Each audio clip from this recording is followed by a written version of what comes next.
This video is brought to you by True Tales of Buried Treasure, the largest collection of old treasure magazines in the West. On our website, you can search for individual treasure stories by region, or buy our original magazines themselves. To pay us a visit, please click on the link in the description. Enjoy. 10 years ago, during an acquaintance, an aged freighter, prospector, and miner shared with me a tale of a lost placer in the northern reaches of Death Valley. Old Finley Bone, born in 1875 amid the Tehachapi Mountains, had spent his entire life traversing the Mojave Desert, ferrying goods into Death Valley, Cerro Gordo, and the Rand Gold Belt, all the while dabbling in prospecting and mining whenever opportunity arose. In his twilight years, I visited him, and amidst our conversations, he recounted numerous stories of vanished gold, among them the legend of Colorado's Canyon Lost Gold Placer, attributed to a renegade who plagued the region in the 1870s.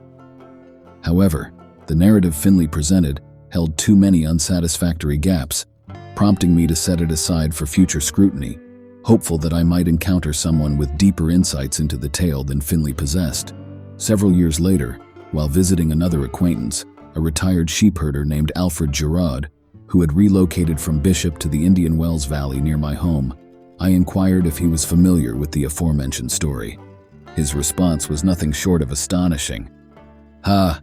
It's as if you're asking me if I know my left hand from my right, missus," he exclaimed.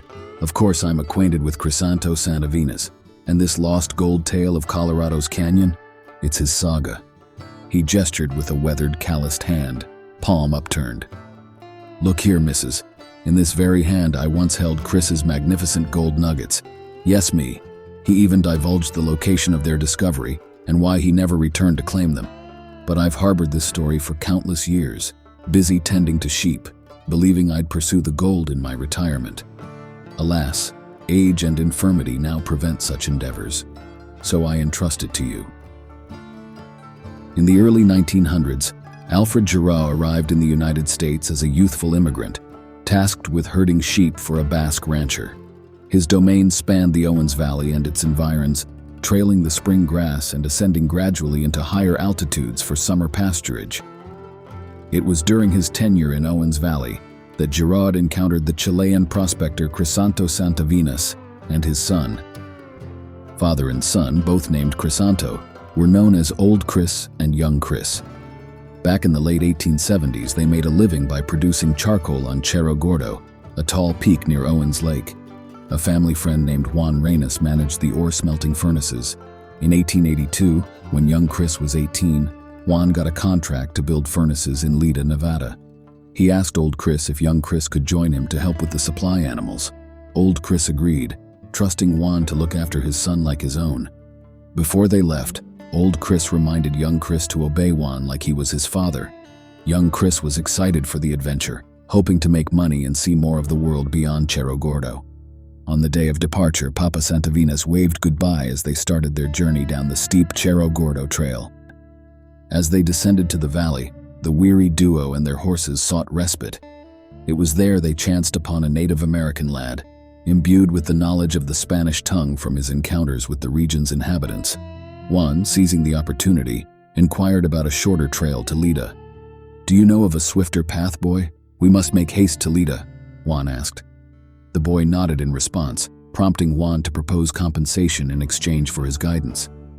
With the Indian boy, who introduced himself as Pete, leading the way, the trio ventured forth.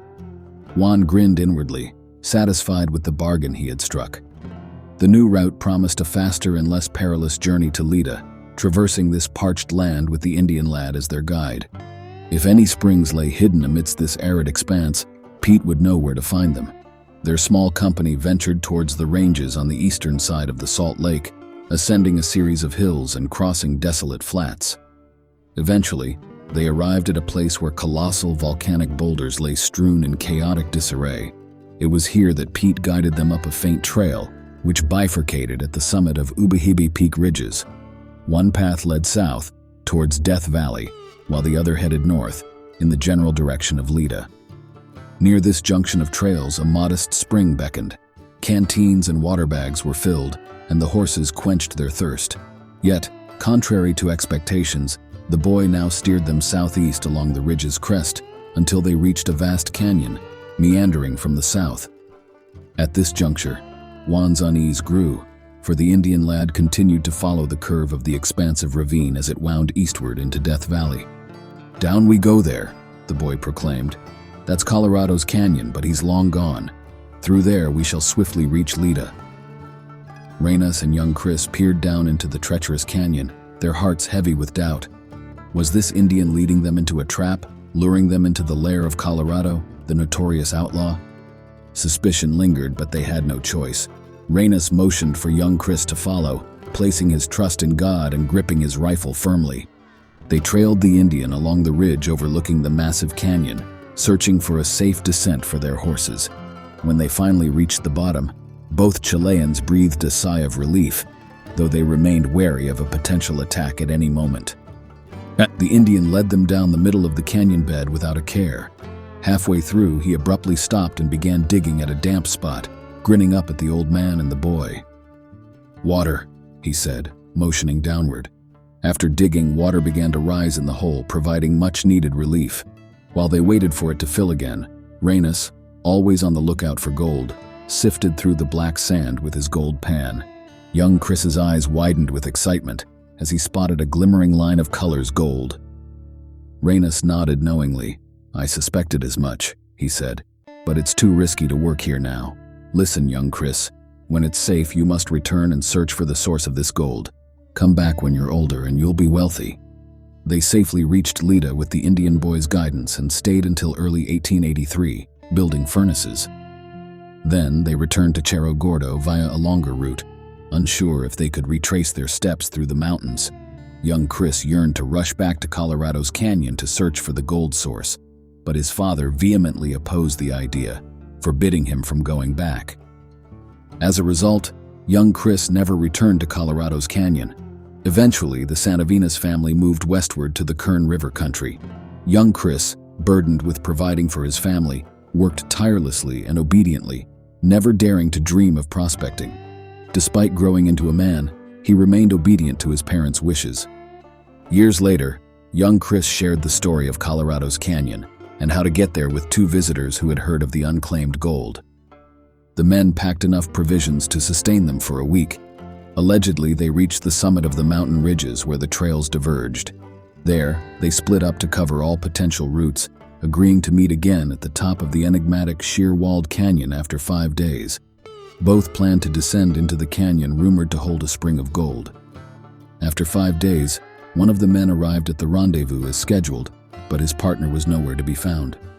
He waited for 2 days, growing increasingly concerned for his friend's safety. Eventually, he set off to seek help, heading towards the salt works in Saline Valley, the closest source of assistance he knew. Before long, search parties on horseback scoured the area for the missing partner. They eventually discovered his lifeless body not far from the Lita Trail. It was evident that he had perished from dehydration.